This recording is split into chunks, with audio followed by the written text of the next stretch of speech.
de frente com algumas personalidades, alguns perfis, pensamentos. Hoje nós perguntamos, as pessoas às vezes perguntam, né? Se Deus está em todos os lugares, por que eu devo ir para a igreja? Eu queria que você se analisasse agora, realmente, de todo o teu coração, se você já chegou a fazer essa pergunta. Se Deus está em todos os lugares, por que eu devo ir à igreja? Algum de vocês aqui presente já fez essa pergunta? Nunca se fez essa pergunta? Por que eu devo ir à igreja?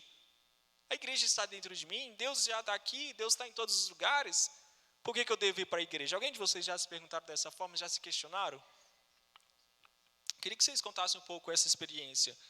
O que você tem a falar de experiência, com o que aconteceu com você, com o seu pensamento, onde você foi confrontado, porque isso é uma confronta contra a nossa mente, né? Os nossos princípios na qual Jesus Cristo definiu, quando Deus, até mesmo, eu estava estudando e vendo, que foi definido por Deus um local para que as pessoas adorassem a Deus, no tempo que eles foram libertos do Egito, o povo de Israel. Então foi definido que houvesse um lugar santíssimo para que houvesse adoração para Deus, né? Não que a igreja, o pessoal comenta muito, a igreja é só paredes. Sim, é paredes, mas foi um local definido para quê? Para que a gente levasse adoração, louvores e reuníssemos uma família, porque somos todos irmãos em Cristo Jesus. Amém? Vocês concordam? E eu queria saber de vocês, o ponto de vocês, o que confrontou vocês, como foi confrontado e como você solucionou isso. E enquanto as pessoas vão assistindo, a gente pede para vocês que façam as suas perguntas. Glória a Deus, para que a gente possa tirar as suas dúvidas. Cada um que puder falar, fala um pouquinho, que a gente tem já muita pergunta, né? Para poder responder já. O Otávio quer falar? Às vezes eu me perguntava mesmo, se eu sou o templo do Espírito Santo, por que eu devo ir à igreja? E isso foi experiência própria. Às vezes pensamos, hoje eu não vou para o culto, porque eu posso buscar aqui mesmo, eu posso ler a palavra. E eu cheguei a uma conclusão. Nós vamos para o culto, ficamos uma hora e meia na igreja, e com ansiedade para que o culto termine, para podermos ir embora, né? E uma hora e meia a gente consegue ficar em um culto. E em casa a gente tenta ler a Bíblia, a gente lê um capítulo, ora 5 minutos e já não consegue mais, as coisas tiram a nossa atenção. Esse é um dos motivos da importância de vir à igreja, porque é um horário separado exclusivamente para adorar a Deus e que nada pode tirar a nossa atenção, sabe? Ali estamos adorando, louvando com os irmãos em comunhão, ouvindo a palavra. E eu acredito que seja a melhor forma de buscar Deus no templo. E nós também precisamos de uma cobertura espiritual, ou seja, de um pastor que ora pelas suas ovelhas, que zela pelas suas ovelhas. Porque em casa a gente não vai ter isso. Em casa a gente não vai ter uma cobertura espiritual, o qual nos leva para a presença de Deus. Pode até ter, só que essa pessoa precisa de uma cobertura espiritual, ou seja, um pastor. E é interessante esse ponto de comunhão, de estar em comunhão com os irmãos, adorando, glorificando a Deus e buscando a Deus. E é importante estar no templo, porque nós somos a igreja. Nós somos o templo do Espírito Santo. E é importante estarmos em comunhão com os irmãos. Amém, glória a Deus. O que o Otávio estava falando aqui é sobre as pessoas estarem na igreja, né? De vir para a igreja para adorar a Deus, essas coisas, não foi? Eu tinha visto aqui, eu estou tentando achar aqui a matéria aqui, que meu celular aqui, eu mexo um monte de coisa, mas nunca vem o que eu quero, né? E faz bem para o ser humano, sim, a gente se reunirmos. Quem lembrar da passagem, eu não vou conseguir achar aqui. Aqui, achei, perfeito, pronto. Existem várias passagens que falam que faz bem para o ser humano, que faz bem para o homem, para a pessoa que está adorando a Deus, nos reunirmos, falar bastante sobre o corpo de Cristo, como somos o corpo de Cristo, amém? E só que antes de eu comentar, a gente vai ouvir algumas perguntas, né, para a gente poder não demorar muito essa live e poder sanar as dúvidas das pessoas que mandaram esses áudios, tá bom? Vamos lá para o primeiro áudio. Então, o que eu estava dizendo é que esse tema é super bom mesmo. Porque, continuando a explicação, as pessoas acham que só vão encontrar Jesus dentro do templo, que ele só escuta as nossas orações, nossas adorações se for dentro do templo. Esse tema vai ser bom para abrir o coração de muita pessoa, para mostrar que a gente busca o Senhor não é só dentro da igreja, mas pode buscar em qualquer lugar. Em qualquer lugar a gente pode orar, em qualquer lugar a gente pode adorar, porque Deus ele habita no meio do louvor. E esse tema é muito bom e eu acho que Deus vai tocar em muitos corações através dessa live aí, né? Que Deus venha colocar a palavra na boca de vocês, que Deus venha usar vocês, né? Amém. Como você Amém. Isso foi um comentário mais ou menos só, né, da pessoa, ela achou interessante sobre o tema, acredito que ela deve estar assistindo. Quem foi que fez? Tem nome? Não, né? E deve estar com certeza assistindo para tirar as suas dúvidas. Vamos lá, para uma pergunta aí de um ouvinte. Oi, eu queria fazer uma pergunta para vocês aí. A minha pergunta é, como surgiu essa ideia de se reunir, tipo a igreja e tal, e qual o contexto bíblico disso? Pode falar. Som. Oi, aí. Então, essa questão da gente pensar em igreja, como é que surgiu a igreja, o Gabriel mesmo comentou do início que nós podemos ver a trajetória da igreja desde a época que o povo de Deus saiu do Egito. Lógico que lá o nome não era igreja, mas era um símbolo do que nós temos hoje, né? Tem uma passagem que eu acho muito legal, em que Deus fala para Moisés construir uma tenda no meio do acampamento. E essa tenda será o local onde terá sacrifícios, onde o sumo sacerdote vai levar o sacrifício do povo. E antes disso, a Bíblia fala que essa tenda ela ficava mais afastada do local do acampamento. E só Moisés ia lá, falava com Deus e voltava. Mas certos dias Deus pediu para Moisés colocar essa tenda no meio do acampamento. Eu já vejo uma coisa linda. Já vejo Deus tentando se aproximar do povo. E depois dessa tenda veio o templo de Salomão. E foi indo e destruiu, construiu de novo, destruiu.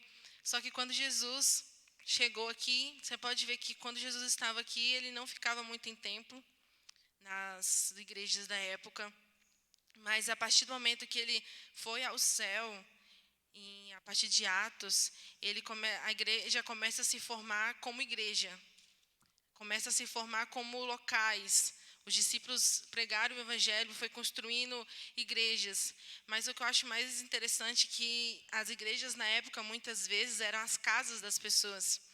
Em Atos, capítulo, acho que é 8, se não me engano, fala, antes de Paulo se converter a Jesus, ele ia nos locais onde as pessoas se reuniam para matar os crentes, e tem um versículo que ele fala que ele entrou nas casas onde as pessoas estavam cultuando a Deus e pegava homem, mulher e matava. Então já é um relato que essa reunião de pessoas não necessariamente precisa ser na igreja, mas quando a Bíblia fala onde tem 2, 3 reunidos, já é um local, já está todo mundo reunido e Deus já está presente. Então, Jesus ele deixou muito claro na Bíblia dele, tem várias passagens na Bíblia, a importância de nos reunirmos. Em Efésios fala também que, vou até ler aqui versículo 22, que diz, no qual também vós, juntos, sois edificados para a morada de Deus no Espírito. Então, ele deixa muito claro essa questão de estar junto para edificar, junto para comunhão. Então, essa trajetória de templo, de igreja, ela veio desde a época de Moisés e tá até hoje, mais ou menos. Amém. Eu estava vendo um vídeo sobre esse assunto, eu até comentei com o Otávio sobre isso, o fato de que, como a Gabi falou, né, as pessoas elas se reuniam nos lugares, né, não tinha um lugar ali específico, é a igreja. E quando a Bíblia fala da perseguição à igreja, não era a igreja templo, né? Mas eram as pessoas eram a igreja. E a Bíblia também fala que nós fazemos parte do corpo de Cristo, né? Jesus é a cabeça e nós somos os membros. Então, quando vou pular aqui para outro assunto, quando um membro ele sofre algum dano, o corpo todo sofre, né? Então você vê a importância de nós estarmos reunidos, né? Nós estarmos em uma só comunhão. Eu vou usar o meu exemplo porque o lugar onde eu me sinto melhor, assim, não que na minha casa eu não sinta paz e nada, mas quando eu chego na igreja, eu posso estar vindo com uma preocupação, eu posso estar vindo com uma angústia, e quando eu chego aqui, tudo isso acaba, sabe? Mas um ponto importante que eu vou deixar para mim falar mais na frente é o conceito do que é a salvação e o que é a igreja, né? Mas isso é mais na frente, quando a gente for abrindo mais aqui o pensamento. Amém? Interessante que desde o Velho Testamento a congregação se reúne. Em Israel eles tinham esse costume. Interessante que no Novo Testamento a reunião continua entre os irmãos. E a mentalidade de Jesus nunca foi trabalhar com sozinho, separado. Não, a mentalidade de Jesus sempre foi trabalhar em grupos, com grupos. O interessante é que quando ele manda os discípulos, eles mandam de 2 em 2. Ou seja, precisamos um do outro. Para quê? Para ajudar um ao outro. E outro exemplo interessante se encontra na ceia de Jesus. Jesus ele reúne os 12 discípulos, então ele mostra o pão e o suco e diz que aquilo representava o corpo dele e o sangue dele. O interessante é que o pão representa a palavra de Deus e o vinho representa o Espírito Santo. No momento que ele se reúne, ele fala, comei o pão em memória de mim. Ou seja, se alimenta da palavra em memória de mim. E quando ele estava se alimentando da palavra, ele estava em união. Eles estavam juntos, os 12 discípulos.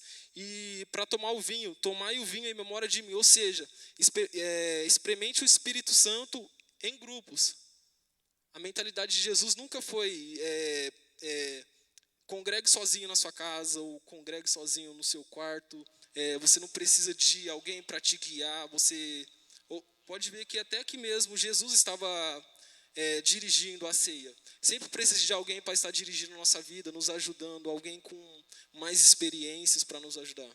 Amém. Existe sim um tempo que você precisa ficar sós com Deus, né? Cada ser humano ele necessita desse tempo, né? Assim como Jesus teve que passar 40 dias depois de ser batizado no deserto de jejum, né? Esse tempo de Cristo com o Pai. Amém? E o interessante que o Otávio falou que quando Jesus nasceu, já existia grandes templos, né? Existia o grande templo que eles fizeram para a adoração do Senhor. E qual a importância desse grande templo? Era para poder fazer ensinamentos. A igreja também tem um papel fundamental de ensinar o cristão ao caminho que ele deve seguir, o caminho que ele quer andar. Amém? Então a igreja também está aqui para isso, para aprender. Cristo Jesus, criança, aprendeu nesses templos, né? Ele se assentava com grandes cientistas, pessoas sábias, de grande inteligência, e aprendia muito, né, nesses templos. E continuando a falar o que o Otávio falava, para não andar sozinho, Jesus também teve o tempo dele de ministério, não de ministério, né, mas daquele tempo de criança até os 30, foi quando ele começou o ministério dele, de aprendizado. Amém? Então ele não estava só, né? Ele estava aprendendo dentro de uma igreja, dentro desse templo. E após isso, ele foi enviado, como as igrejas hoje fazem também, né? Nossas igrejas todas têm o princípio também de nós preparamos uma pessoa e depois enviamos para que mais pessoas elas sejam ganhas. O importante é o evangelho do Senhor chegar em todas as vidas, todas as almas. Então, preparou, enviou. E aí, com o enviar, não é que ele vai ficar sozinho. Amém? Não é que ele vai ficar sozinho. Ele vai criar o corpo, né? Vai criar um corpo ali, que o cabeça é Cristo, mas ele também precisa criar a igreja. Amém? Glória a Deus. Vamos aí para o próximo áudio. Aleluias. Mesmo nós falhando tanto, Deus habita em nós porque tem coisas que Ele pede pra gente fazer e Ele quer que a gente se afasta e a gente não faz. Aí fica com essa dúvida, entendeu? Porque será que, tipo, mesmo não obedecendo, mesmo eu pecando pra caramba, Ele habita em mim?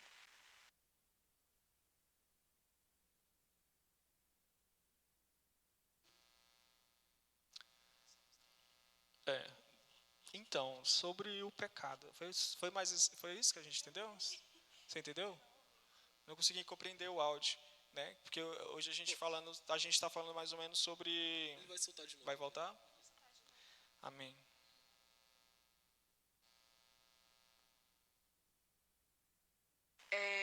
Mesmo nós falhando tanto, Deus habita em nós porque tem coisas que Ele pede pra gente fazer e Ele quer que a gente se afasta e a gente não faz. Aí fica com essa dúvida, entendeu? Porque será que, tipo, mesmo não obedecendo, mesmo eu pecando pra caramba, Ele habita em mim?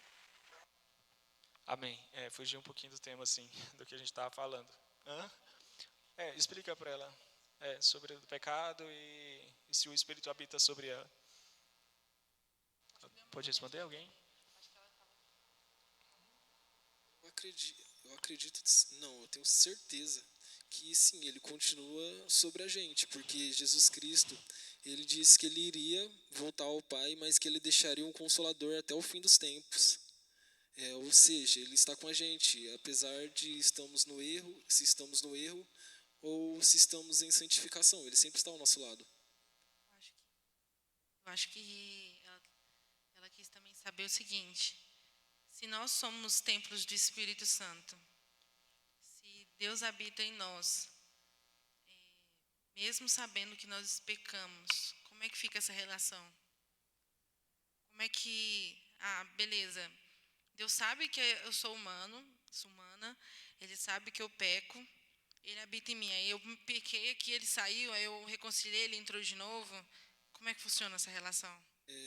Em Romanos 8 diz, quem tentará acusação contra os escolhidos de Deus? Porque ele chamou e ele mesmo santificou, é mais ou menos isso. Tem como você ler, Luan? Romanos 8? Amém.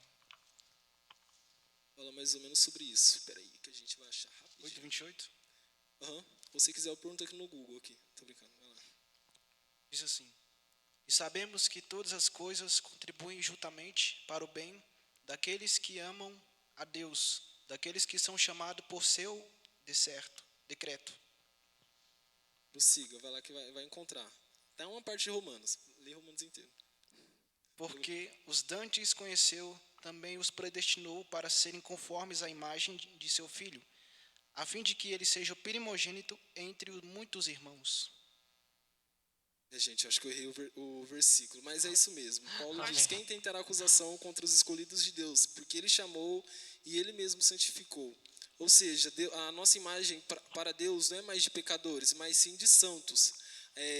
Nós que às vezes nos olhamos como os pecadores, né? Nos autocondenando.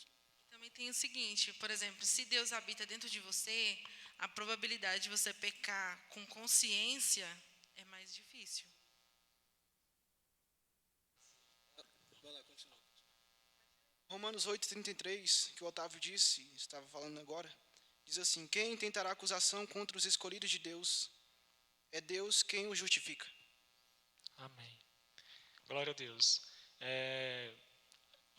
Voltando a falar sobre a questão de ir para a igreja, eu lendo alguns artigos, e um desses artigos fala assim, que o Senhor, Ele sabe também que a comunhão entre os irmãos fortalece a fé. Amém? Então, o ânimo ajuda a perseverar na fé. Por exemplo, quanto mais você se isola, a gente tira isso por exemplo. Estamos em tempos de isolamento social. Quem aqui se sente bem isolado dentro de casa esse tanto de tempo, 40 dias aí já? É horrível, gente. Ninguém. Não tem como você se sentir bem. Você vai desanimar, tem gente que entra em depressão, tem gente que entra numa doença psicológica, né, só assistindo aquelas coisas ruins o tempo todo. Então, Deus, Ele sabe que a comunhão que a gente vai ter na igreja vai fazer bem para o ser humano, vai fazer bem para a gente, né? Fazer amizades, conversar, expressar o amor, expressar a caridade, né? Compartilhar os mantos, né? Compartilhar os mantos. Ah, glória a Deus. Mas tem uma passagem mesmo que fala sobre cada um tem a sua função. Aqueles que canta, aqueles que oram, a Bíblia deixa bem específico isso. Mas o que a gente pode entender aqui, caso alguém esteja ainda meio confuso, a gente pode olhar como a Cananda falou do início, a questão do corpo. Deus, ele não habita em igreja. Isso é fato. A Bíblia mesmo fala sobre isso. Deus não habita em templos transformados, feitos por homens. Nós somos o lugar mais santo que Deus habita. Por que eu digo isso? No Antigo Testamento, Deus habitava nas tendas. O sacerdote levava suas ofertas, e Deus descia, queimava, subia. A relação com Deus e as pessoas era dessa forma. A partir do momento que Jesus morreu na cruz, o véu que separava o lugar santo do santíssimo foi rasgado. E nós se tornamos o lugar mais santíssimo que Deus habita. O local que Deus habita somos nós. E na Bíblia fala que a igreja, o corpo, ele diz igreja como corpo, e Jesus é a cabeça.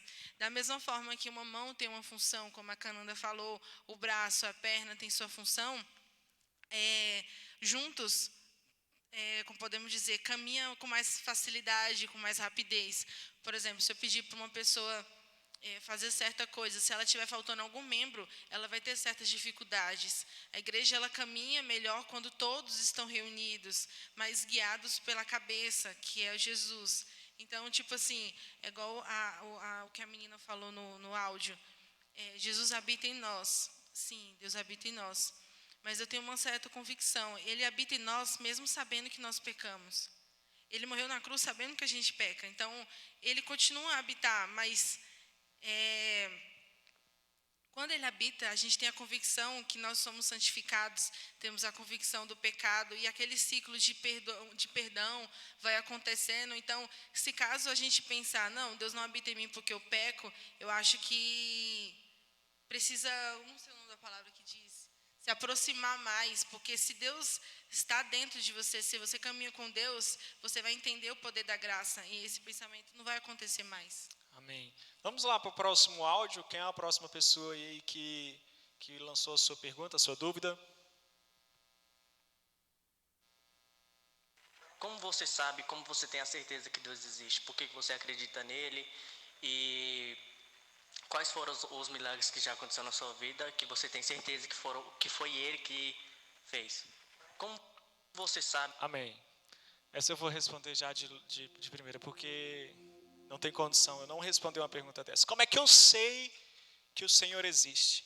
Em qual condição eu aprendi que Deus existe? Primeiramente, eu não acredito que eu vim de um macaco, porque se fosse isso, ainda continuávamos com essa transformação, né? Continuávamos ter essa transformação de macaco para homem. Então você sabe que não existe. Então não é que foi por uma época, não sei o quê. Mas que época é essa? Olha até onde nós estamos. Olha o século que nós vivemos, o milênio que nós vivemos, e de grandes evoluções. Por que ainda o macaco não está evoluindo, né? Então, tenta colocar no coração de que não tem condição dessa ciência estar certa. E outra, a condição da minha vida, no que eu vivi do passado, para o que eu vivo hoje em dia, não seria outra se não fosse Deus, dos livramentos. Pessoas que têm testemunhos fortes, dizendo que foi livrado da morte. Pessoas que têm testemunhos fortes de restauração, de restituição de vida. É sorte. A sorte não cabe a todos? É isso que eu pergunto. A sorte não cabe a todos, só para alguns? Não, é porque aqueles escolheram a Cristo Jesus. Aqueles escolheram buscar aquele que pode fazer todas as coisas. Aí você olha para um mundo tão perfeito, cheio de coisas, do que o homem foi feito com tamanha sabedoria, né? Uma coisa que eu aprendi, o homem, eu acho que ele não tem nem, eu não sei se é 10 ou é 1% do que Deus sabe, do que Deus tem de conhecimento. Para alguns deu algumas coisas, para outros deu. Mas o homem, ele pode ter, só que ele não tem acho que é nem 1% da grande sabedoria do Senhor. Então, você olhar para um mundo desse, o tamanho e a grandiosidade de um universo desse, e dizer que simplesmente a ciência criou de uma forma sem crer, sem ter o porquê, não tenho condição de não acreditar no que Deus ele realmente existe, né? Um criador. E eu vou falar a verdade para você. Toda noite, antes de dormir, todo dia que eu acordo, eu agradeço a Deus, porque eu sei que foi Ele que criou os céus. Eu sei que foi Ele que criou as estrelas, a lua, a água, o ar que nós respiramos vem do sopro dele, não tem condição. Ah, mas a ciência, tá? Primeiro é Deus, depois é ciência, né? Porque realmente as duas elas podem se unir, sim. Quem criou a ciência foi Deus, né? Para que haja entendimento, o homem haja também entendimento. Porém, o homem, alguns acabam por sua ignorância não querer adquirir esse conhecimento por completo. Se a gente unir essas duas ciências, o homem ele supera de tal forma que ninguém consegue segurar. Tem um testemunho de um cientista que ele se converteu ao cristianismo. Ele diz que a ciência é a pergunta e a palavra de Deus é a resposta. Porque antes mesmo dessa evolução da ciência, nos nossos tempos, a Bíblia já dizia tudo. Tudo que a ciência tem procurado e tem encontrado agora, há 2000 anos atrás, os apóstolos, os servos de Deus já falavam na palavra de Deus. Então, a ciência, nesse caso, a ciência está reconhecendo, né, que a existência de um Deus que realmente criou todas as coisas.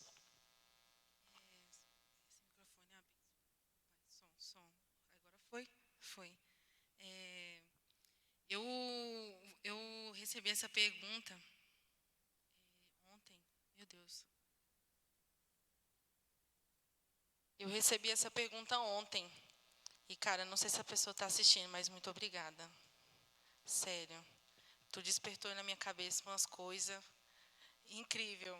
Só Deus sabe o tanto que eu refleti, porque eu nunca tinha parado para pensar o que me faz acreditar em Deus. Tipo assim, parado para pensar nisso, parar um dia, sentar e ficar pensando o que fez, o que aconteceu, porque tem um outro áudio que ele mandou para mim, que ele falou bem assim, eu quero coisas concretas, eu quero que você me fala coisas concretas. E eu fiquei parada assim, eu fiquei, caraca. Eu fiquei pensando, o que me fez, eu jogo essa pergunta para vocês, o que fez você estar aqui hoje, por exemplo? O que fez você estar acreditando em Deus hoje? O que fez você abrir a boca e falar do evangelho na rua para as pessoas? O que faz você acreditar em algo que não dá para ver? A gente não vê Deus. Em Romanos capítulo 1 fala que Deus ele se mostra para nós através das coisas que ele criou, com o sol, com a lua, com o sol, com as estrelas, com a natureza. Deus se mostra para nós, humanos, através das coisas que ele criou. E eu fiquei pensando, o que me faz acreditar em Deus? O que me faz permanecer em Deus? Que eu acho que é a pergunta. Porque acreditar, todo mundo pode acreditar. Qualquer pessoa. Existe uma população que não acredita em Deus, mas eu acho que ela é minoria. Acho não, certeza, ela é muito minoria. A maioria acredita que alguma coisa existe. Às vezes a pessoa não acha que é Deus, às vezes acha que é outra coisa, mas a maioria das pessoas acredita que alguma coisa superior a nós existe. Mas o que faz a pessoa continuar acreditando todos os dias, menos você não vendo isso? Aí eu fiquei pensando, o que me faz isso? A primeira coisa que veio na minha cabeça foi a fé. Que em Hebreus, capítulo, não vou lembrar o capítulo, fala que sem a fé é impossível agradar a Deus. A primeira coisa que eu fui notando em mim, o que faz eu acreditar em Deus? O que faz é a fé. É acreditar em algo que eu não estou vendo. É confiar no que está escrito aqui, mesmo escrito milhões de anos atrás, mesmo escrito por várias pessoas, várias traduções. Eu acreditar nisso aqui, na Bíblia. A segunda coisa que eu pensei, o que me faz acreditar em Deus, o que me faz continuar acreditando, eu fiquei pensando nas experiências. O crente, o cristão, não pode viver de experiência.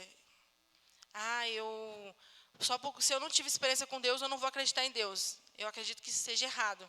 Mas ter experiências com Deus fortifica a sua fé e faz com que o seu crescimento em Deus e a sua crença nele aumente. E eu comecei a refletir, com tantas experiências que eu já tive com Deus, E muitas vezes as experiências que eu já tive, eu contei para outras pessoas, e essas pessoas foi fortalecida a fé, acreditaram mais ainda. Então eu parei para pensar, falei, o que me faz estar aqui hoje? O que me faz virar para uma pessoa e falar, cara, Jesus te ama, abraçar uma pessoa e falar, cara, Deus, você é filho amado. O que me faz ter isso? É o que eu já vivi. O que eu já vivi com Deus é o suficiente para mim ter a coragem de chegar a outra pessoa e falar assim, cara, Deus é incrível, mas por quê? Eu falei, cara, eu posso te falar várias coisas para você acreditar, mas uma coisa eu vou falar, eu vivi. Essa convicção de você viveu é a coisa que mais te fortalece e mais firma as pessoas naquilo que acredita. Porque quando uma pessoa, é a mesma coisa de uma pessoa tentar explicar um conteúdo para outra pessoa, se ela não souber, ela vai explicar e ninguém vai entender nada. Agora, quando eu tenho convicção daquilo que eu sei e eu explico para outra pessoa, a outra pessoa vai entender na hora. Quando eu tenho convicção das minhas experiências com Deus, quando eu vivi coisas incríveis com Deus. Mas aí eu parei para pensar em outra coisa. Eu vou terminar. Eu parei para pensar em outra coisa. Eu fiquei pensando assim, cara, se eu falar isso para alguém, a pessoa vai ficar pensando, cara, mas eu estou esperando experiência com Deus, mas não surgiu ainda. Aí vem na minha cabeça, às vezes a pessoa está esperando acontecer a mesma coisa que Moisés, a árvore pegar fogo, o sol parar, chuva de sei o quê, está esperando o anjo descer e falar, oh, Jesus te ama. E quando eu falo experiência, não é experiência desse tipo, Deus faz essas coisas. Ele faz, Ele fez e continua fazendo. Mas quando eu falo experiência, são as pequenas experiências que às vezes até na hora você nem notou, mas foi experiência. Foi momentos que você teve com Deus. Quando a gente tem uma amizade muito forte, você tem certos momentos com aquela amizade que vai lembrar na memória. Nossa, aquele dia eu fiz isso e aquilo com aquela pessoa, foi tão bom. Por que a gente não pode ter isso com Deus? A gente fala tanto que Deus é nosso amigo, porque eu não posso ter experiências legais que me façam lembrar dele. Então, quando ele fez essa pergunta, eu fiquei assim, um tempão parada, ouvi de novo, depois ouvi de novo, e muitas coisas surgiram no meu coração. E me tocou no meu coração para falar. Busque ter momentos com Deus, mas não busque o anjo descer para falar com você. Busque você sentir Deus. Não estou falando de arrepio, não estou falando de emoção, porque existe isso também. Não estou falando de você ter uma experiência real com Deus. Pode ter certeza, pode vir a pessoa mais estudada na sua frente, falar para você, comprovar, mostrar papel, mostrar vídeo, mostrar o que for, comprovando que Deus não existe, e você vai falar assim, eu já vivi. Eu acredito porque eu vivi. Então, é a melhor forma da gente permanecer e acreditar é viver, porque senão qualquer coisa vai tirar a gente do rumo e do foco. E eu acredito que esse não é o objetivo de Deus. É como você disse, sem fé é impossível agradar a Deus. Em Hebreus 11, versículo 6 diz isso. Hebreus 11, 6. Sem fé é impossível agradar a Deus. É verdade. E eu vou contar só um pouco do meu testemunho, só um pouco. Que antes de eu me converter, de entregar a vida para Jesus, eu era do mundão, não parece, mas eu era assim, fazia várias coisas erradas. E eu desapontava várias vezes minha mãe. Só que várias pessoas, usadas por Deus, iam pregar a palavra de Deus para mim, só que eu não dava muito ouvido. Porém, chegou em determinado momento em que eu fiquei escutando muito, ouvindo a palavra de Deus. E resolvi ir ao culto e ao templo. E foi interessante que algo me tocou, que o pastor ele pregou esse versículo, sem fé é impossível agradar a Deus. Nós devemos crer que Ele existe, devemos crer que Ele recompensa aqueles que o buscam. Ele é galardoador daqueles que o buscam. Então eu busquei de Deus e eu tive essa transformação. E eu tive essa experiência, tanto eu quanto os meus amigos aqui, irmãos em Cristo. Nós tivemos essa experiência e essa experiência é magnífica para a vida daqueles que recebem Jesus em sua casa. Em Apocalipse 3:20 diz, eis que estou à porta e bato. Se alguém abrir e ouvir a voz de Deus, ele vai entrar, certamente ele entra. Então eu decidi entregar a vida para Jesus naquele exato momento. Eu deixei ele entrar e tive experiências muito grandes com Deus. E é isso que nós devemos fazer. Eu tenho um testemunho também para contar. Após minha conversão, eu tive uma experiência dessa, de descrença, chegar a desacreditar de Deus. Eu tinha o costume de ver um cientista, até esqueci o nome dele, é um cientista da cadeira de roda, que já até morreu. Como Stephen Hawking, é isso aí mesmo. Eu gostava de ver alguns vídeos dele. E eu cheguei a um vídeo que ele dá vários exemplos, e ele chega à conclusão de que Deus não existe, que somos um acidente do universo, então por isso somos controlados pelo universo. Como se o que vivemos fosse tudo ilusão. Como se pensássemos que temos raciocínio, mas não temos. Ele diz também que o universo nos controla, que tudo que fazemos é o universo nos controlando. E eu fiquei com isso na mente vários dias. Então eu cheguei no meu irmão pastor, porque isso começou a me preocupar muito, que eu ia orar, eu pensava nisso. Aí eu conversando com o meu irmão, e ele deu um exemplo. Ele falou assim, mas é verdade mesmo, tem pessoas que é controlada de verdade pelo universo. Aí eu falei assim, me explica como. Ele falou assim, ó, tem os filhos de Deus, que somos nós, e tem os filhos do diabo. Ele falou assim, olha os filhos do diabo, você acha que eles têm raciocínio próprio? Eles pensam que raciocina, que tem intuição, que faz a vontade deles, mas não, eles servem ao diabo, eles fazem a vontade do diabo. Aí um exemplo também que Jesus diz em João 8, deixa eu achar aqui, ó. Aqui, ó, João 8,44. Vós tendes por pai ao diabo e quereis satisfazer os desejos de vosso pai. Ou seja, os filhos do diabo, eles têm o desejo de satisfazer o quê? A vontade da carne, seguindo a instrução do diabo. Eles pensam que, não, estou curtindo, eu vou buscar, essa é a minha vontade. Mas não, pode ter certeza que isso não é a vontade deles. Isso é um espírito maligno induzindo eles a cometer erros. Temos exemplos de pessoas possessas também, que é um nível maior, que tem várias entrevistas no jornal que uma pessoa mata a outra, e quando os policiais vão perguntar para ela, eles dizem que eu não lembro o que fez. Eu acredito sim que eles não lembram mesmo, pode ser que no momento eles foram possuídos pelo diabo e chegando a cometer esse erro, sem ao menos perceber. Amém. Temos uma pergunta aqui no áudio. Vou colocar aqui no meio. Glória a Deus. Ananda, tem uma pergunta para você. Para ser salvo, preciso ir à igreja?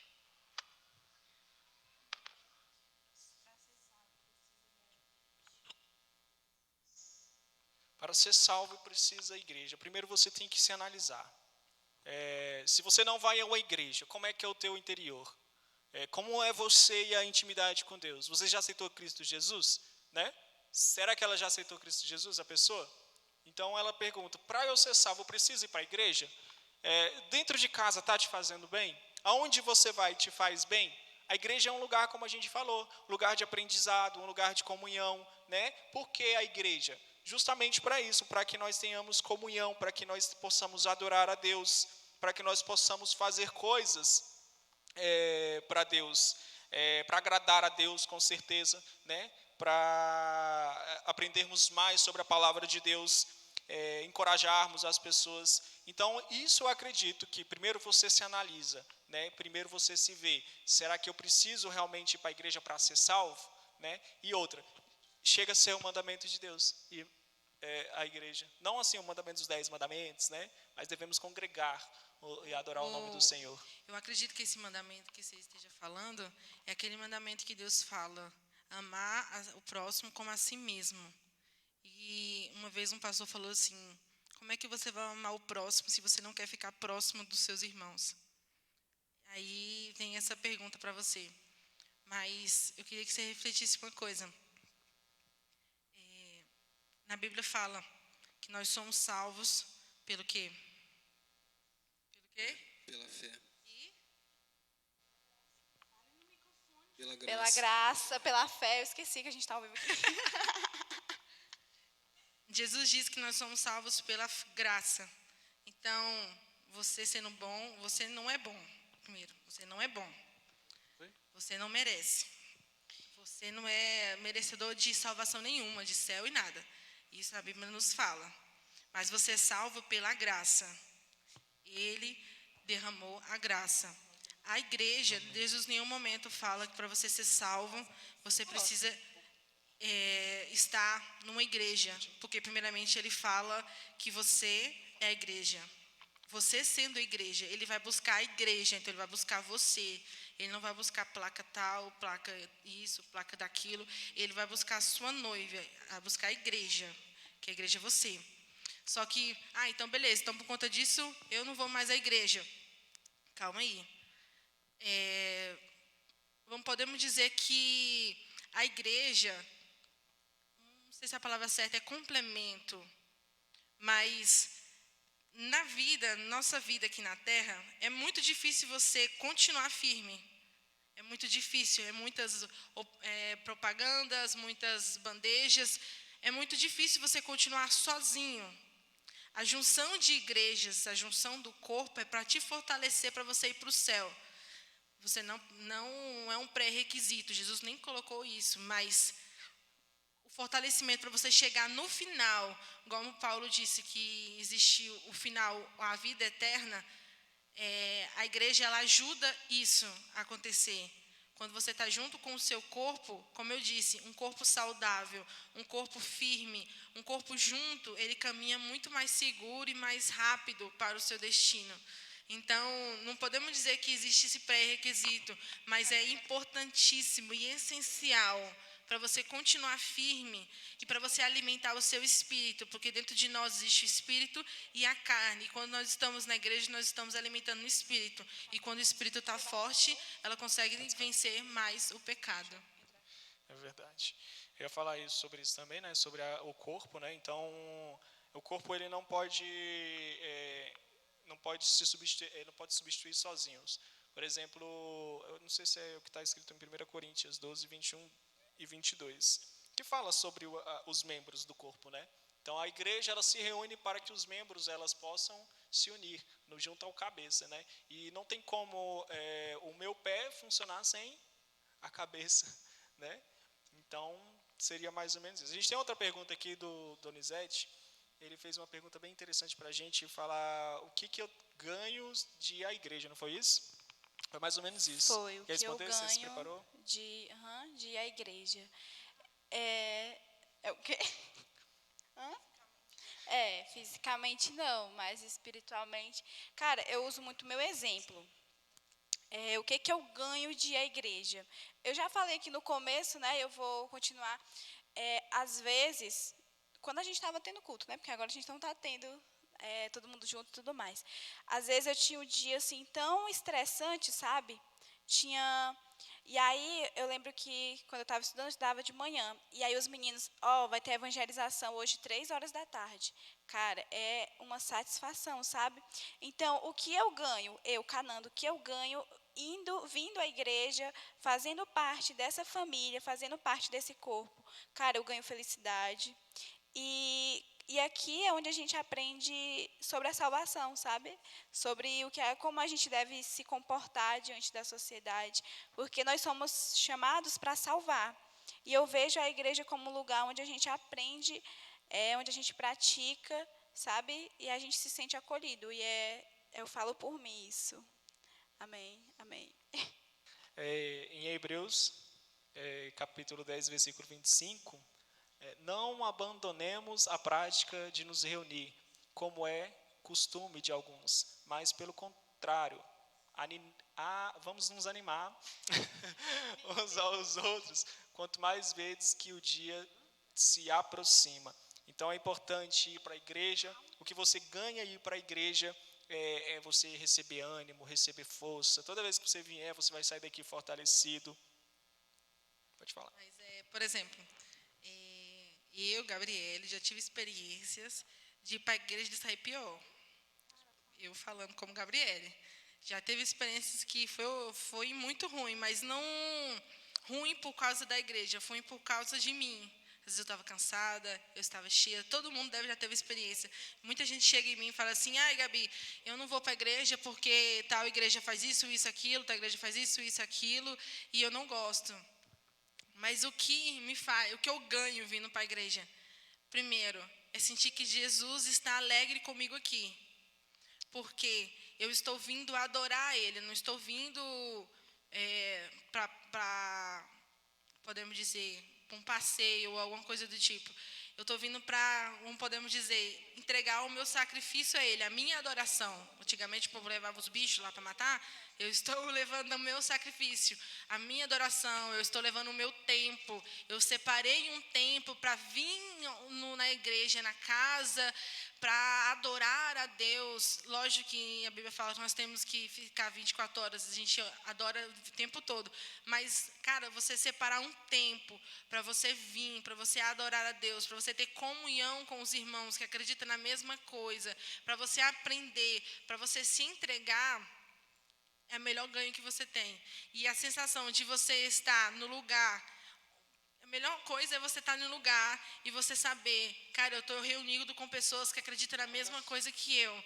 Porque, cara, quando você está do lado de fora do mundo, você está na faculdade, você está no trabalho, você às vezes se sente como a única crente daquele lugar. Você se sente como a única pessoa que acredita naquilo. Você se sente sozinho falando de Cristo, sabe? Cara, não tem nenhum irmão, não tem ninguém aqui que acredita na mesma coisa. Eu sou a única que deixa de fazer isso ou deixa de fazer aquilo. E você saber que você tem um local onde tem pessoas que estão seguindo a mesma coisa que você, podemos dizer, tem pessoas que estão indo contra a correnteza junto com você, isso já é uma coisa que te fortalece, já te dá ânimo, já te fortifica, porque nós que acreditamos nisso, nós que seguimos Jesus, nós vamos contra a maré. E, cara, ir contra a maré é muito complicado. E também, assim, eu lembrando aqui, a pergunta aqui do Donizete, eu lembrando de uma coisa assim, bem simples. Por exemplo, quando eu falei que Jesus Cristo, como criança, ele, sinagogas, tá, gente? Ele aprendia nas sinagogas, essa é a palavra certa. Ele aprendia nas sinagogas, ele estava se preparando, né? Ele estava se preparando para quando chegasse o ministério dele. João Batista, para que ele foi enviado? Preparar o caminho. Para preparar o caminho. Né? E ele se reunia com as pessoas na beira do lago, onde ele batizava, para preparar o caminho para quando Cristo Jesus viesse, pudéssemos ser salvos através disso. Então, você vir para a igreja, você vai preparar o teu caminho, amém? Você vai se preparar. Então, é isso que você ganha, é se preparar para quando chegar o dia e nós irmos para a glória junto com o nosso Senhor Jesus Cristo. Próxima pergunta. Amém. É da pastora Iris.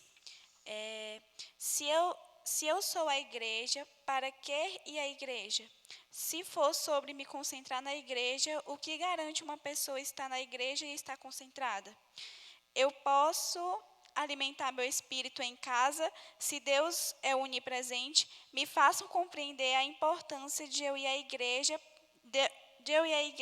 e a igreja com convicção e clareza. Vamos aqui por perguntas, né? Porque é várias perguntas num comentário. Se eu sou a igreja, para que ir à igreja? Né? A gente já respondeu essa pergunta, mas nós vamos falar de novo. E aí, meus amigos? Assim, eu sou a igreja. Você é o templo do Espírito Santo. Pronto. Amém? Você é o templo do Espírito Santo. A igreja é naqueles tempos onde Deus definiu um lugar para adoração. Amém? Você adora o Senhor, glória a Deus, na sua casa, em todos os lugares que você vai. Mas você é o templo do Espírito Santo, para que coisas boas haja dentro de você. Amém? Para que o Espírito Santo flua através da sua vida. Então, você é o templo. A igreja foi construída para, sim, ser adorada, para que nós entramos em comunhão com os nossos irmãos. Amém? E para buscar e louvar